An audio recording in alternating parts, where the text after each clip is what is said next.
All right, so let's just cut the crap and dive right into this whole Basketball Hall of Fame thing. Yeah. The Naismith Memorial, The Naismith Memorial. like the supposed holy grail for any baller who's ever, Right. laced up a pair of sneakers. The one in Springfield, Massachusetts, Yeah, that's the one. where they supposedly enshrine the legends of the game. Supposedly. Right. That's the key word. Because this whole Hall of Fame thing, it's more fucked up than a crossover gone wrong. Oh, yeah. We're going to break down some serious bullshit about how this whole induction process goes down, who gets in, who gets snubbed, and why it's enough to piss off even the most, zen basketball fan. Yeah, it's definitely a topic that sparks a lot of debate and controversy. For sure. There's a lot of mystery surrounding how they pick who gets in and who gets left out in the cold. Okay, so first up, this whole thing started back in 1959, right? Yeah. Some dude named Lee Williams decided basketball needed its own Hall of Fame, which, fair enough, the sport was gaining popularity, but they didn't even have a building for it at first. All right. Can you imagine? A Hall of Famer without a hall? A Hall of Fame without a goddamn hall? It's pretty wild. Crazy. They didn't actually get the funds together for a physical building until 1968. Wow. Talk about a long wait. It's a long-ass time. And they've moved a couple of times since then, Yeah. each time getting bigger and fancier. Of course. Now it's this massive architectural masterpiece on the Connecticut River. Yeah, well, that's not even the weirdest part. No, the real weirdness is this whole secretive voting process. Dude. It's like they're trying to hide something. Well, they're definitely hiding something. Which they probably are. Yeah. Right? It's like there's some secret society making decisions in a smoke-filled room. Yeah. And nobody knows who the hell these voters are. Right. You've got these different committees, North American, international, women's, contributor, veterans. All these different committees. All picking who gets in. Yeah. But good luck finding out who's on those committees. Right. Or how they actually make their decisions. So you're telling me these voters are like basketball ninjas hiding in the shadows, deciding who gets to be immortalized in hoops history? Pretty much. That's crazy. And it's pissed off a lot of people, especially when you see some seriously deserving players getting snubbed year after year. Right after year. And nobody knows why. It's like they're playing favorites, but we don't even know who they're favoring. Okay, let's talk about these committees for a second. You've got the North American Committee focusing on the NBA and college ball. Right. The International Committee recognizing the global impact on the game and so on. Makes sense on the surface, right? Sure. But how do they choose who gets on these committees in the first place? Nobody knows. It's like a damn riddle wrapped in an enigma. Seriously, it's a complete mystery. It really is. These voters serve for 3 years, but the selection process for the committees themselves is completely opaque. Wow. It's enough to make a conspiracy theorist drool. So we've got this shadowy group of people controlling who gets into the Hall of Fame. Talk about a power trip. Huge power trip. And you know what? This whole cloak and dagger shit has led to some serious accusations. Oh, yeah. Some people say they prioritize big names and flashy players over guys who were truly impactful, but maybe didn't have the same star power. Right. Like if you didn't win multiple championships or drop 50 points a game, you're basically screwed. There's definitely a perception that the Hall favors superstars and often overlooks players who might have been less flashy but were incredibly important to their teams and the overall development of the game. So it's all about hype over substance. It seems that way sometimes. That's messed up, man. What's the point of a Hall of Fame if it doesn't actually represent the best of the best? Yeah. It's supposed to be about recognizing those who truly shape the game. You would think so. Not just those who are on SportsCenter every night. But it seems like sometimes other factors come into play. Like what? Politics, personal relationships, maybe even some good old-fashioned backroom deals. Dude, that's just shady as hell. It is shady. We're talking about basketball history here. Yeah. It's not like they're picking out the starting lineup for the All-Star game, for God's sake. This is about legacy. Right. About who gets remembered as a legend of the game. And that's why so many people are calling for more transparency. Right. They want to know how these decisions are being made and why certain players are getting overlooked. It's not like they're asking for the nuclear launch codes. No. Just tell us who these voters are and how this whole goddamn process works. Exactly. But for now...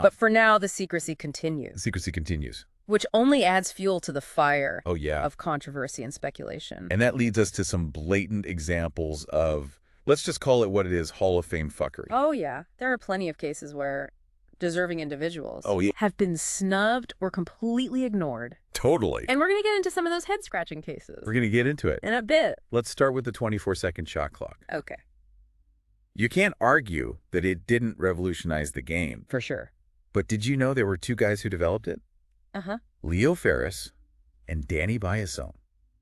Guess which one got into the Hall of Fame? Biasone, of course. Exactly. Yeah. Ferris got completely screwed over. He did. And it's not like Ferris wasn't qualified. The guy was a basketball visionary. He came up with the shot clock because he was tired of these slow, boring-ass games where teams would just hold the ball forever. Right. He wanted more action, more excitement. More scoring. More scoring. Yeah. And he succeeded. The shot clock completely changed the pace of the game, made it faster, more dynamic. Absolutely. But for some reason, the Hall of Fame chose to ignore his massive contribution. It's baffling. It's like they're saying, yeah, thanks for changing the game forever, but you're not welcome in our exclusive little club. Yeah. It's not the only example. No. We'll get into some more of these questionable decisions and flat-out snubs in a bit. Oh, we're just getting started. Stay tuned, folks, because we're about to expose some serious Hall of Fame bullshit. We are. All right, so we've established that the Naismith Hall of Fame has some, shall we say, questionable practice. Questionable. That's putting it politely. It's more like a goddamn kangaroo court. Okay. They're throwing legends under the bus while inducting guys who couldn't dribble a grapefruit. Well, let's not get ahead of ourselves, but you're right. There are some glaring omissions and head-scratching inductions that raise serious questions about the Hall's credibility. All right, hit me with some more examples of this Hall of Fame fuckery. Who else got screwed over by these shadowy basketball overlords?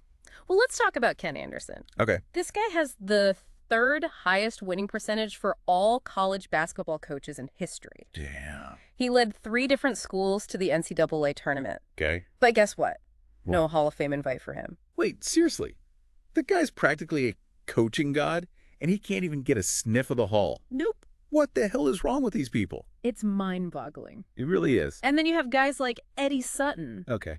He had to wait 12 goddamn years after his retirement to get inducted. Seriously? 12 years. Jeez. By that time, the guy was probably using a walker to get to the podium.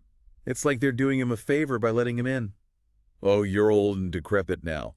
Fine, we'll let you into the club before you kick the bucket. It's insulting. It really is. And the disrespect doesn't stop there. Yeah. Remember how we talked about the shot clock and how Leo Ferris got screwed over? Yeah. Well, there's another glaring example of this bullshit with the ABA committee. The ABA. The ABA, that's the funky league with the red, white, and blue ball, right? Yeah. Lots of high-flying action and those crazy, colorful uniforms. Exactly. The ABA was a real force in the 70s, a legitimate rival to the NBA. Oh, yeah. They had some incredible players. Julius, Dr. J. Irving, George the Iceman, Gervin, Connie Hawkins.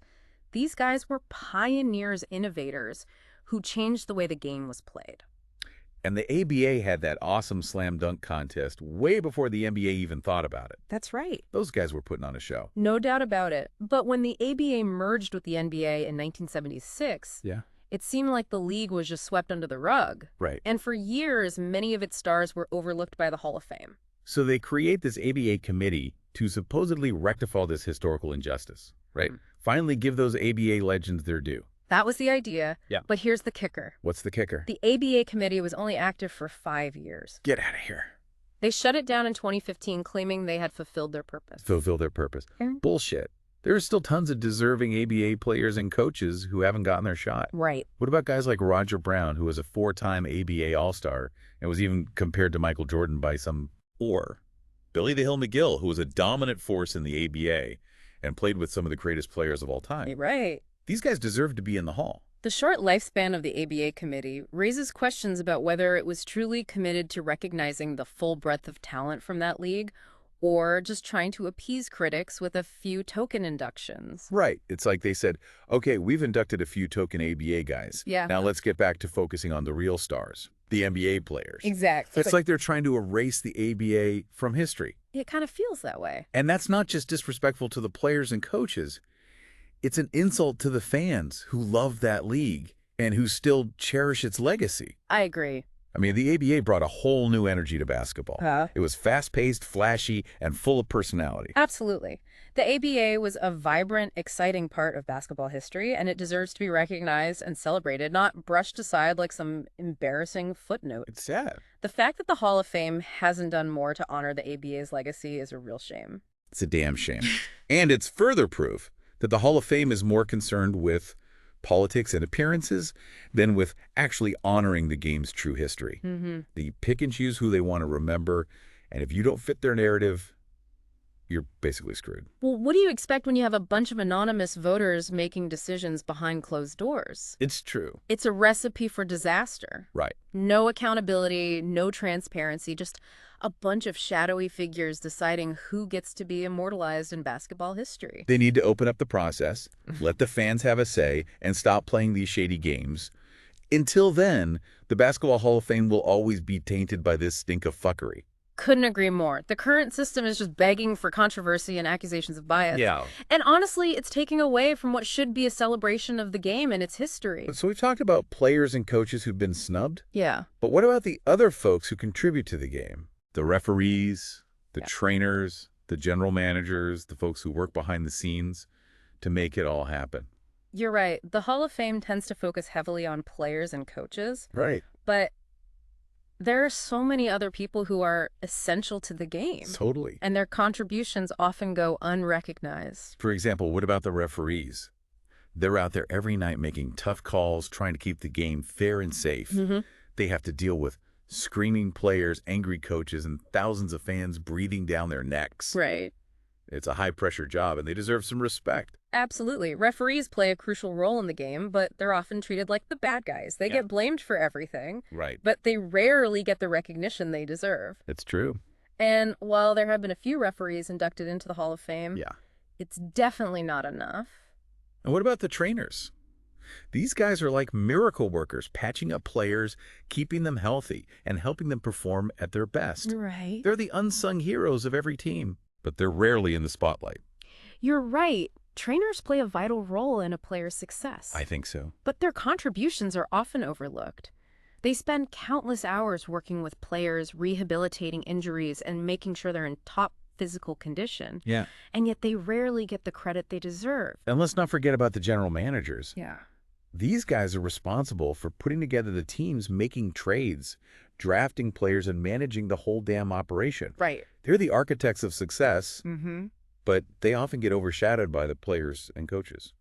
General managers are the masterminds behind the scenes making strategic decisions that shape the future of their franchises. Yeah. They have to be shrewd negotiators, talent evaluators, and savvy business people. For sure. And yet they're rarely recognized for their contributions to the game. It's like the Hall of Fame is saying, yeah, you might be essential to the game, but you're not glamorous enough for us. Basically. It's bullshit. It is. They need to expand their definition of greatness. Right. And start recognizing all the people who make basketball what it is, not just the guys who score the most points. I couldn't agree more. The Hall of Fame should be about celebrating everyone who has made basketball what it is today. Right. It shouldn't be this exclusive club where only a select few are deemed worthy. It's supposed to be a museum, a place to learn about the history of the game and honor those who have made it great. Well said. But based on everything we've talked about, it seems like the Hall of Fame is falling short of its mission. I think so. They're more concerned with protecting their own image and maintaining this aura of exclusivity than they are with actually honoring the best of the best. It's a sad state of affairs, and it's hurting the game. It's creating division, resentment, and a sense that the Hall of Fame doesn't really represent the true spirit of basketball. So where do we go from here? What can be done to fix this mess? Can we salvage this whole Hall of Fame thing, or is it just too far gone? That's the million-dollar question. Some people are calling for a complete overhaul of the selection process. They want more transparency, more accountability, and a system that truly recognizes merit, not just fame and popularity. It's not like we're asking for the moon here. Just a little bit of fairness and common sense. Exactly. But change is slow, especially when you're dealing with an institution as entrenched as the Hall of Fame. They've been doing things their way for decades, and they're resistant to change. But come on, they can't just ignore the growing chorus of criticism. Yeah. Fans, players, coaches, journalists, everyone's calling for reform. You'd think so, wouldn't you? Yeah. But so far, they've been pretty resistant to change. They seem to think they know best. It's frustrating. even though they've made some pretty questionable decisions over the years. Well, hopefully they'll wake up and realize that they're doing a disservice to the game by perpetuating this broken system. They need to stop being so damn secretive and start being more accountable to the fans and the basketball community as a whole. Let's hope so. The Hall of Fame should be a source of pride for the entire basketball community, not a source of controversy and frustration. It should be a place where we can celebrate the history of the game and honor those who have made it great, regardless of their level of fame or popularity. Preach, brother.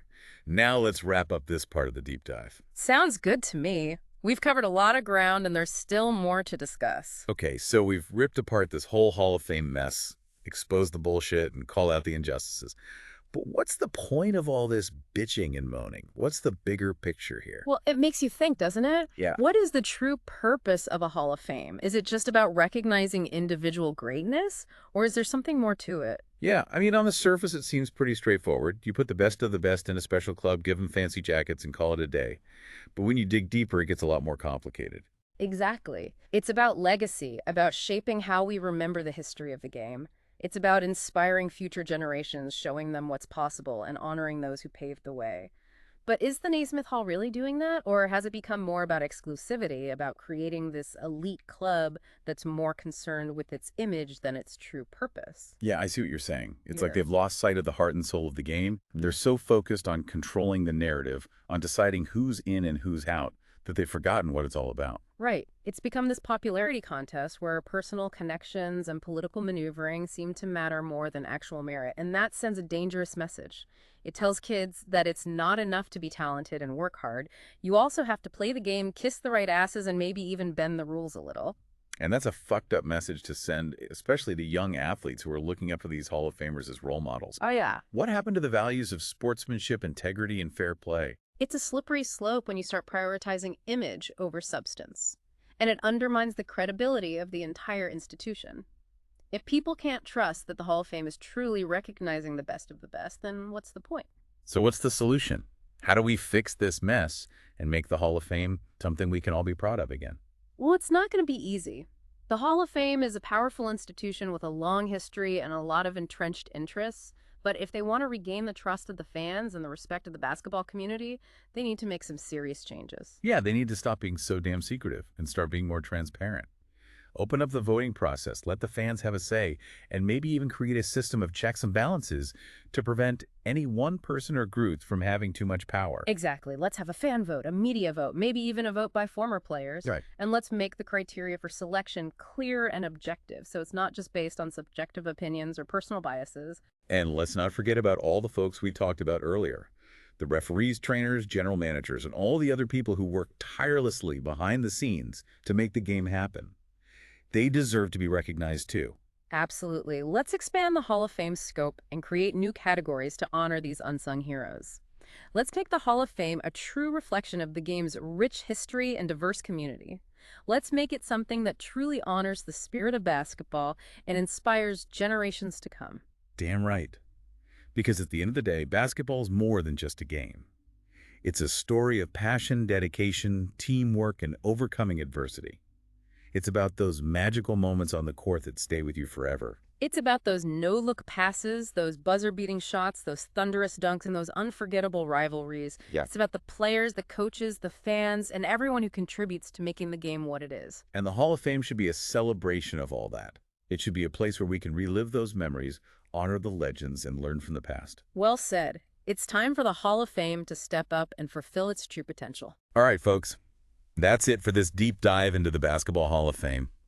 We hope we give you some things to think about. Do your own research, challenge the status quo, and never stop loving the game. And remember, the next time you see that shiny Naismith Memorial Basketball Hall of Fame, there's more to the story than meets the eye. Peace out.